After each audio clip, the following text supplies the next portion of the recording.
the Vandals had regrouped and started raiding the Italian coastline again. At some point in 458, Majorian himself led a counterattack against a force of Vandals invading Italy, and Genseric's brother-in-law was killed in the fighting. To help secure the peninsula in the long term, Majorian initiated the reconstruction of the Roman Navy, a branch of the armed forces that had been completely neglected in recent years.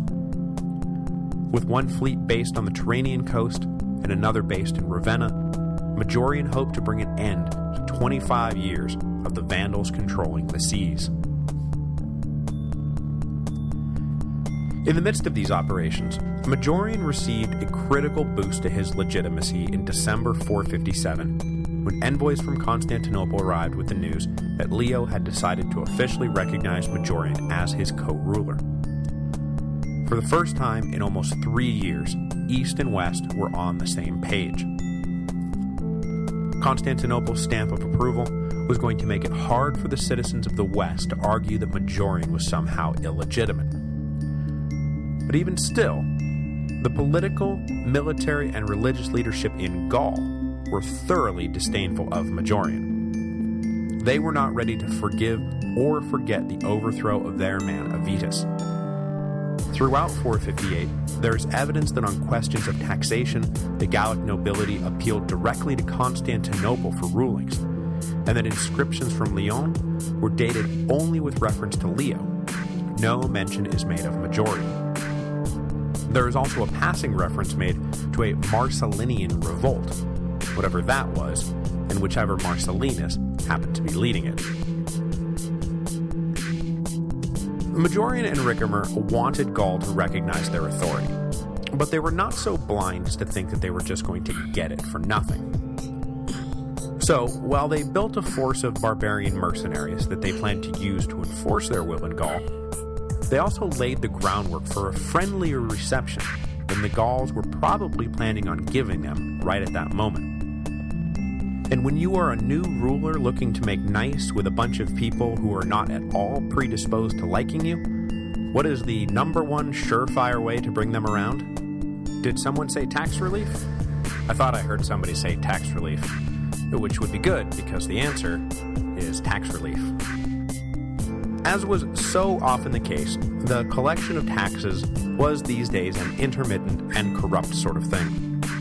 The richest landowners did their best to avoid giving anything to the central government, another one of the 257 different reasons why the Western Empire fell, which meant that the civil authorities were forever coming up short on the total due.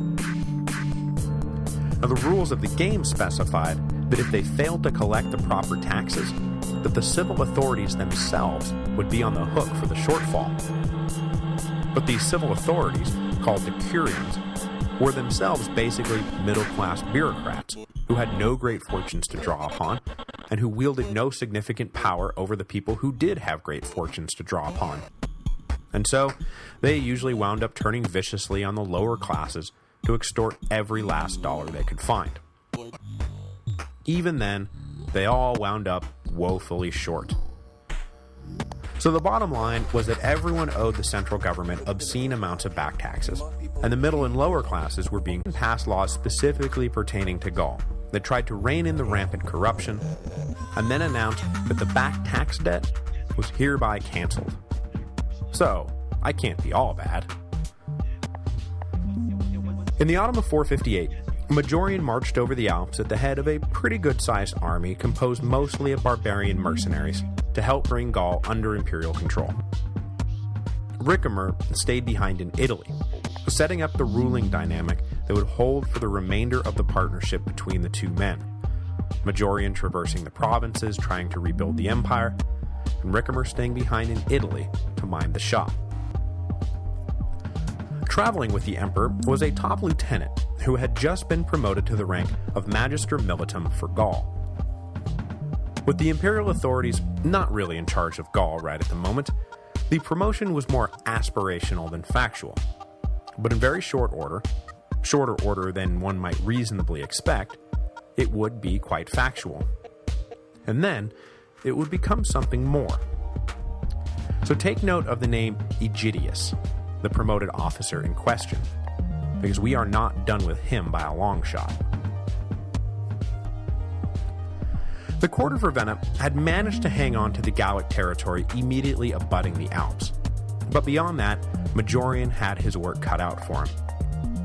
He wasted no time though, and before winter set in, he marched due west. The most powerful force in Gaul was the Goths, and so it was the Goths whom Majorian would deal with first. No slow turning of the screw, no gradual tightening of the noose, a stab right at the heart.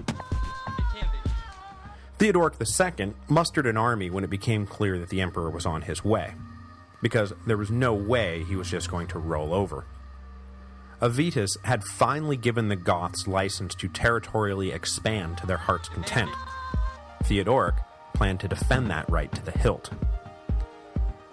In late 458, the two armies faced off at Arles, site of so many Roman-Goth confrontations, but a willingness to defend something to the hilt is no guarantee of success.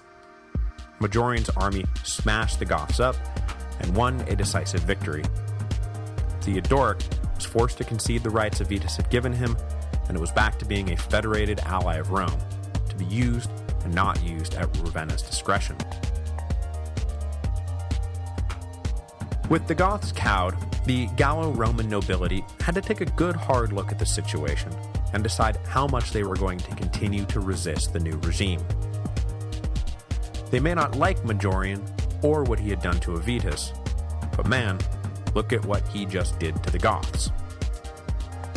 For his part, the emperor was not looking to punish their initial reluctance to back him. He adopted a conciliatory posture and offered top positions in his government to members of the Gallic aristocracy. Coupled with the cancellation of the tax debts, this left most of the major landowners in Gaul quietly accepting Majorian's authority. Which was good for the emperor, because he was really not trying to get bogged down in Gaul. He wanted to move on to Hispania and reassert imperial authority there. But Majorian was also hoping to not get bogged down in Hispania, because his ultimate goal was to use the ports of Spain as a springboard for an invasion of North Africa. And this was his real dream, to expel the Vandals from Carthage once and for all. Pull that off, and he becomes one of the greatest emperors in Roman history, a sort of mini Aurelian who reunites a broken empire.